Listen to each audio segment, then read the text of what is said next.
Сәлем достар, бүгін осындай сливки, семга және брокколи қосылған өте дәмді болып шығатын киш дайындайтын боламыз.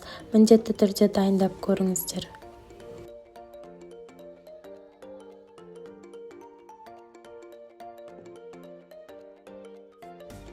Достар, ол үшін бізге осындай 200 грамм ұн қажет болады. Оның үстіне жұмыртқаның сарысын қосатын боламыз. Бір жұмыртқаның сарысын қосамыз. Толық рецепті описаниеде қалдыратын боламын. Және 100 грамм осындай сары майды қолданамыз. Сары май еріп тұру керек, комнатный температурада болуы қажет. Және кішкене тұз қосып жібереміз. Және де 5 ас қасық мұздай су қосатын боламыз. Және жақсылап қамыр илейтін боламыз. Өте жұмсақ, қолға жабыспайтын қамыр шығатын болады бізде. Ол қамырды 10 минутқа қалдырамыз. Одан соң кешімізді дайындайтын боламыз.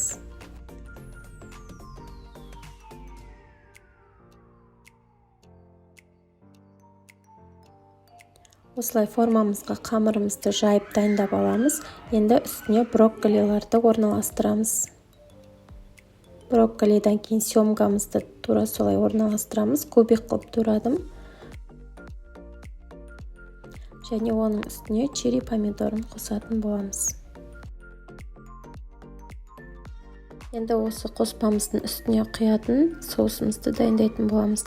Ол үшін бізге 3 жұмыртқа қажет. 3 жұмыртқамызды жарып ыдысымызға құйып аламыз. Одан соң үстіне тұз, қызылбұрыш, қарабұрыш, қаламұшша саламыз. Мен аздап қостым. Одан соң үстіне 33% сливкиді құятын боламыз. Сливкиді 300 грамм қосамыз. Және барлығын жақсылап араластырамыз.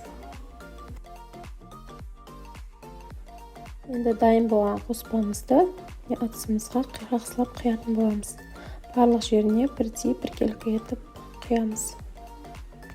Біздің кешіміз дайын болып қалды. Енді пешімізге салып 180 градуста 45 минутқа пісіріп алатын боламыз. Өте дәмді болып шығады. Міндетті түрде дайындап көріңіздер. Видеоны қарағандарыңызға көп рахмет.